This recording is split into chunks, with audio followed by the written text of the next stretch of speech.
Hello everyone, welcome to my YouTube channel. तो guys, जो भी मुझे सब्सक्राइब करते हैं, मेरा वीडियो देखते हैं, तो आई एम वेरी थैंक्सफुल।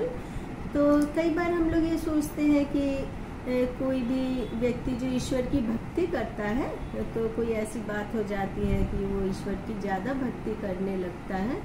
ऐसा बिल्कुल भी नहीं है। जो भी व्यक्ति ईश्वर की भक्ति करता है तो वो अपने जीवन के प्रारंभिक समय से या तो बाल्य अवस्था से और या युवा अवस्था से किसी भी अवस्था से वो हमेशा से भक्ति करता है। तो कई बार उसको खुद को भी नहीं मालूम होता है कि वो ईश्वर की भक्ति कर रहा है। तो जो भी व्यक्ति ईश्वर की भक्ति कर रहा होता है तो यदि वो गलत कार्य करता है तो उसको लगने लगता है कि नहीं, तू ये गलत कार्य कर रहा है तो तुझे ऐसा नहीं करना चाहिए। तो वो व्यक्ति फिर ऐसा नहीं करता है।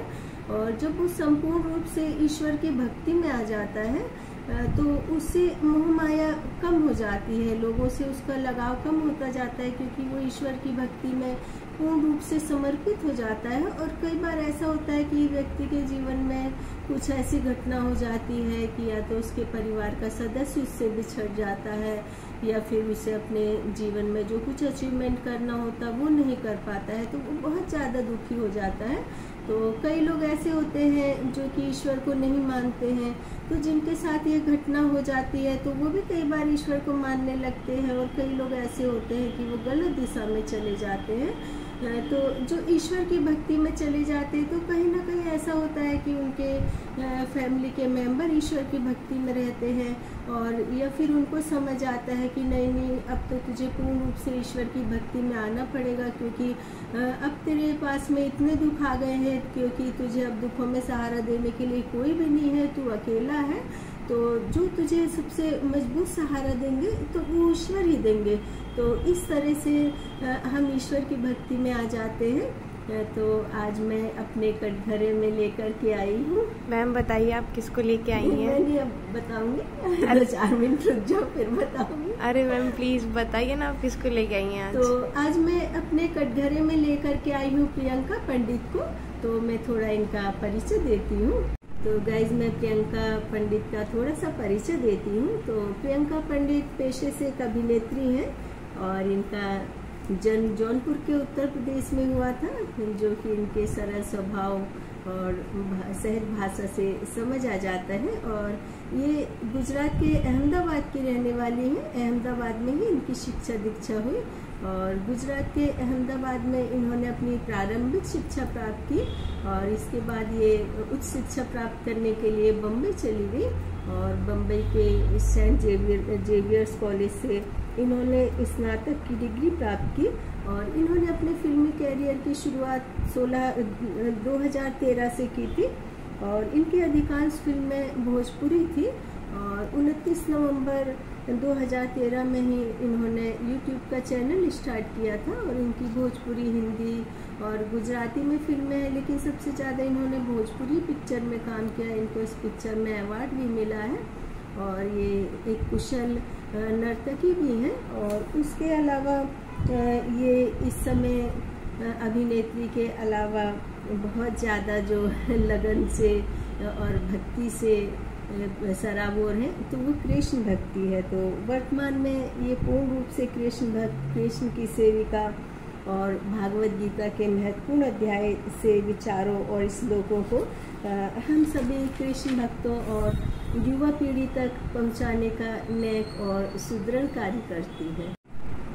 तो मैं इनके व्यक्तित्व के बारे में बताऊं कि ये बहुत ही सरल, इनोसेंट और बहुत जल्दी किसी पर भी विश्वास कर लेने वाली हैं। तो इसी वजह से इन्होंने अपनी पास्ट लाइफ में काफ़ी ज़्यादा संघर्ष भी किए हैं और धोखा भी खाया है। तो इनकी मुझे एक बात बहुत अच्छी लगती है कि ये जो इनके पास कमेंट्स आते हैं तो उन कमेंट्स का आंसर बहुत ही सहजता से और बहुत ही सुंदर तरीके से देती हैं। तो इनके कमेंट को मैंने 5-6 पार्ट में डिवाइड किया है। तो एक कमेंट इनके पास आया था कि इनके भक्त कॉलेज और स्कूल के बच्चे हैं, इनसे पूछ रहे थे कि मैम, यदि हम बड़ा टीका लगाते हैं तो हमको कॉलेज स्कूल जाने में ऑकवर्ड सा लगता है। और कॉलेज स्कूल में भी ऑब्जेक्शन उठाते हैं। तो इन्होंने बहुत सुंदर तरीके से जवाब दिया कि बॉडी के अलग अलग पार्ट पर जब हम तिलक लगाते हैं तो एक मंत्र पढ़ते हैं, और यदि आप चाहें तो पानी का टीका भी लगा सकते हैं, और उस टीके को लगाते समय आप ओम नमः केशवाय मंत्र पढ़ें। और इनके पास एक कमेंट आया जिसमें कि इनसे पूछा गया कि लड्डू गोपाल जी के जो वस्त्र होते हैं, जो हम लड्डू गोपाल जी को वस्त्र अपने नहीं पहनाते हैं, तो फिर हम उन वस्त्रों का क्या करें।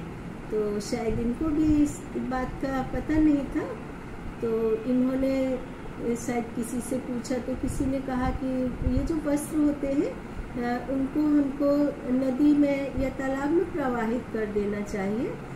लेकिन ये बात तो मुझे भी नहीं पता है कि क्या करना चाहिए, लेकिन जो मुझे लगता है कि जैसे यदि हमारे छोटे बच्चे होते हैं, उनके सुंदर सुंदर कपड़े होते हैं, और यदि हम उनको नहीं पहनाते हैं वो कपड़े, तो हम वो कपड़े जो ज़रूरतमंद होते हैं उनको दे देते हैं।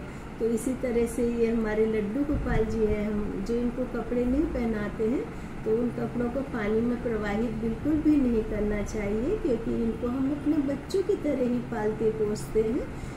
तो मुझे ऐसा लगता है कि जो लड्डू गोपाल जी के कपड़े हैं, जैसे कई सारी समाज सेवा की संस्थाएं बनी हुई है, तो वहाँ पर मैंने देखा कि कई लोग जो उनके बच्चों के या खुद के कपड़े नहीं पहनने के होते हैं, तो वो वहाँ पर सुंदर कपड़े उनको प्रेस करके, और कपड़े ऐसे नहीं होने चाहिए कि जिनके कलर फेड हो जाए या कहीं से कटे फटे, क्योंकि जैसे कपड़े हम नहीं पहनते तो वो कपड़े हमको कभी किसी को भी नहीं देने चाहिए, चाहे वो लड्डू गोपाल जी के कपड़े हों या हमारे कपड़े हों। तो लड्डू गोपाल जी के इसी तरह से मुझे लगता है कि ये जो समाज सेवी संस्थाएं हैं, इनको भी एक कोई ऐसा स्थान बनाना चाहिए जहाँ जहाँ पर भी हम कृष्ण भक्त रहते हैं, या तो मंदिर हो या कोई संस्था हो, जहाँ पर कि हमारे जो लड्डू गोपाल जी के वस्त्र होते हैं वहाँ पर जा कर के हम दे सकें, क्योंकि हम लोग तो अपने लड्डू गोपाल जी को बहुत सुंदर सुंदर कपड़े पहनाते हैं, हम पर उनकी असीम कृपा है, और उन पर भी उनकी असीम कृपा होती है कि जो लड्डू गोपाल जी को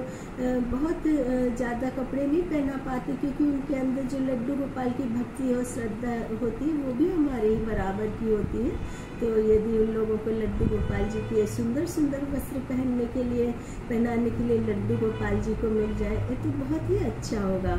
और इनसे किसी ने कमेंट में पूछा कि आप जो लड्डू गोपाल जी को भोग लगाती हैं, तो आप लड्डू गोपाल जी को भोग लगाती हैं तो इसके बजाय आप गरीबों में भोजन को वितरित कर दिया करें।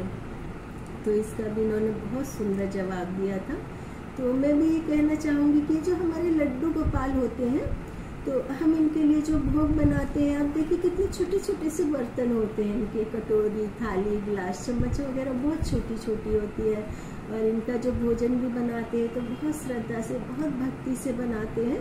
तो जो भी हम घर में या तो लक्ष्मी पूजन होता है या फिर हम कृष्ण जी की पूजा करते हैं, जो भी पारिवारिक हमारे घर की पूजा होती है ना, भले हम रोज वो पूजा करते हैं, तो जो उसका भोग होता है वो भोग सिर्फ हम परिवार के सदस्य लोग ही ग्रहण कर सकते हैं। और जहाँ तक कि गरीबों की सेवा की बात है, तो ये गरीबों की सेवा तो करती होंगी जरूर से, क्योंकि ये एक कृष्ण भक्त हैं और इनका स्वभाव भी बहुत ज़्यादा अच्छा है।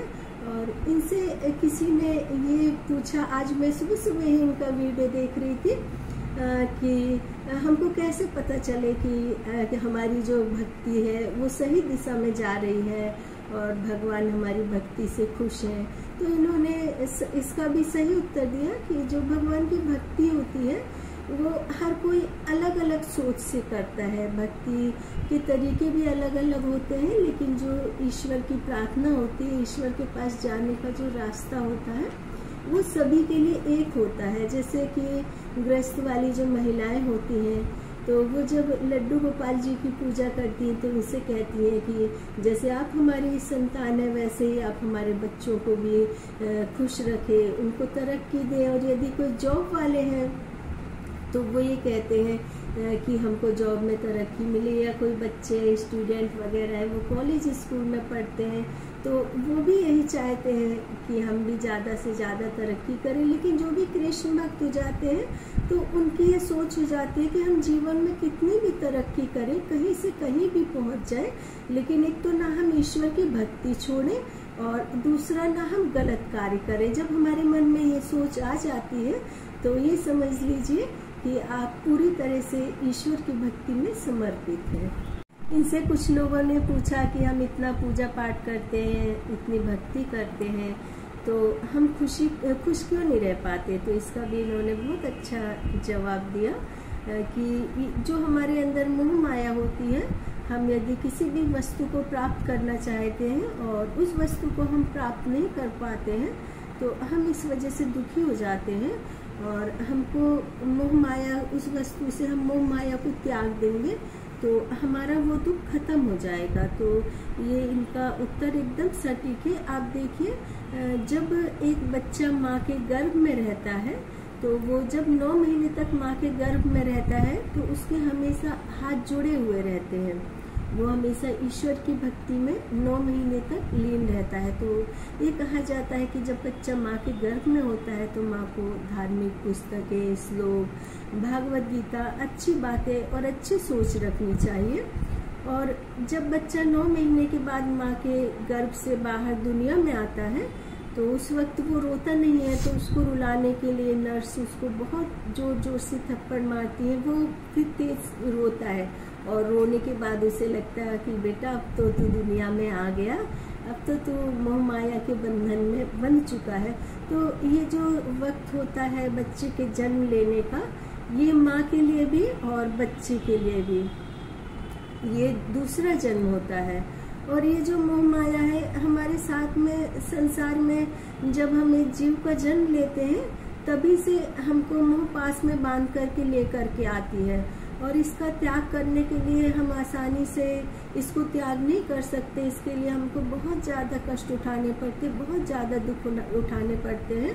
और यदि हमारे जीवन से कोई हमारे परिवार का या कोई प्रिय व्यक्ति चला जाता है या फिर हमारे हाथ से कोई प्रिय चीज़ छूट जाती तो हम बहुत ज़्यादा रोते हैं और हमको लगता है कि ये चीज़ हम कैसे हासिल कर लें।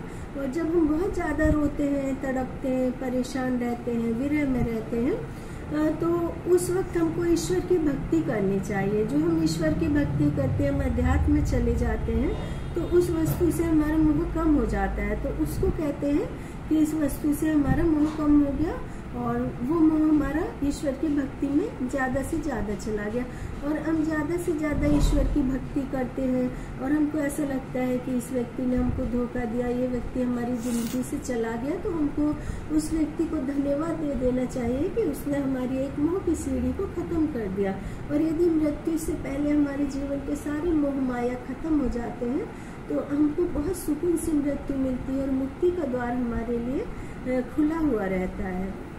मुझे इनका वीडियो देखते हुए बहुत ज़्यादा टाइम नहीं हुआ, शायद मैं 4-5 महीने से इनका वीडियो देख रही थी। तो मैंने स्टार्टिंग में देखा कि ये कान्हा जी को गोद में लेकर के वृंदावन में या धार्मिक स्थलों पर घूमती हैं। तो फिर मैंने इनको देखा भोग कान्हा जी का बनाते हुए, बहुत ही अच्छी तरह से पूरी श्रद्धा से और बहुत अलग अलग टेस्ट वाले ये कान्हा जी के लिए भोग तैयार करती हैं। और एक दिन मैंने देखा इनका वीडियो जिसमें कि ये बोल रही थी कि मेरे कान्हा जी के जब मैं पैर दबाती हूँ ना तो उसमें से एक कान्हा जी मुझसे कहते हैं कि तू मेरा बहुत सिर खाती है तो तू मेरा ना सिर दबा। तो मैं अपने लिए भी ये बोलना चाहूँगी कि जितनी भी मेरी लड्डू गोपाल की मंडली है ना, मैं इनका भी बहुत दिमाग खाती हूँ और रात के वक्त मैं इनके पैर के साथ साथ ना सिर भी दबाती हूँ। मुझे लगता है ये लोग बोल रहे हैं कि हमारा तो दिमाग तुम इतना ज़्यादा खाती हो कि तुम हमारा सिर दबा। ये भागवत गीता के मुख्य जो अध्याय होते हैं उनके श्लोक पढ़ करके सुनाती हैं और उनका अर्थ भी बताती हैं। तो जो भी भागवत गीता का प्रचार करते हैं तो वो कृष्ण को बहुत ज़्यादा प्रिय होते हैं। और मुझे लगता है इन्होंने इस्कॉन मंदिर की मेंबरशिप भी ले रखी है और ये किसी गुरु के सानिध्य में भी है। तो मैं थोड़ा सा इनके फ्यूचर के बारे में बताऊंगी कि इनकी राशि का जो पहला नाम है वो पी से शुरू होता है। तो ये कन्या राशि की जातक है। तो इस राशि के जो जातक होते हैं उनको जीवन में बहुत ज़्यादा संघर्ष करना पड़ता है। तो इन्होंने भी जब भी इनके जीवन में संघर्ष शुरू हुआ है तो उसके बाद से इनके जीवन में संघर्ष चलता ही रहा है। और ये क्योंकि कृष्ण भक्त हैं, तो जो भी कृष्ण भक्त होते हैं उनके जीवन में कितना भी संघर्ष आए तो वो कृष्ण की भक्ति करते हुए ही उस संघर्ष को पार कर जाते हैं। और तो इनसे किसी ने पूछा विवाह के बारे में, तो इन्होंने कहा कि किसी कृष्ण भक्त से ही विवाह करेंगी, लेकिन ये थोड़ी इनोसेंट है, छोटी छोटी बातों को बहुत दिल से लगा लेती हैं, बच्चों की तरह रोने लगती हैं। लेकिन जो इनके लाइफ पार्टनर होंगे वो थोड़े से हाई टेम्पर के होंगे, अर्थात जो उनका गुस्सा होगा वो पॉलिटिक्स वाला होगा। और जो इनके लाइफ पार्टनर है वो किसी मल्टीमीडिया से रिलेटेड व्यक्ति होंगे। और जिस सर्कल में ये राउंड लगा रही हैं उसी सर्कल पर घूमते हुए इनके होने वाले लाइफ पार्टनर इनके पास पहुंचेंगे और इनको प्रपोज करेंगे। और इनके जो लाइफ पार्टनर है वो वैसे तो अच्छे स्वभाव के होंगे, लेकिन ये खुद भी अच्छे स्वभाव और इनोसेंट और कृष्ण भक्त होने के कारण ये अपनी जो मैरिड लाइफ है उसको बहुत अच्छी तरह से व्यतीत करेंगे। और इनकी इस शादी के बाद में इनकी फर्स्ट पहले खूबसूरत सी एक बेटी होगी और एक नन्हे मुन्ने से लड्डू गोपाल जी के रूप में इनके पुत्र जन्म लेंगे। तो ये कृष्ण जी की वीडियो डालती हैं और उनकी भक्ति करती हैं। तो मेरी भी ढेर सारी आशीर्वाद और दुआएं इनके साथ में हैं। और आप मेरा वीडियो देखें तो मुझे कमेंट ज़रूर से करें।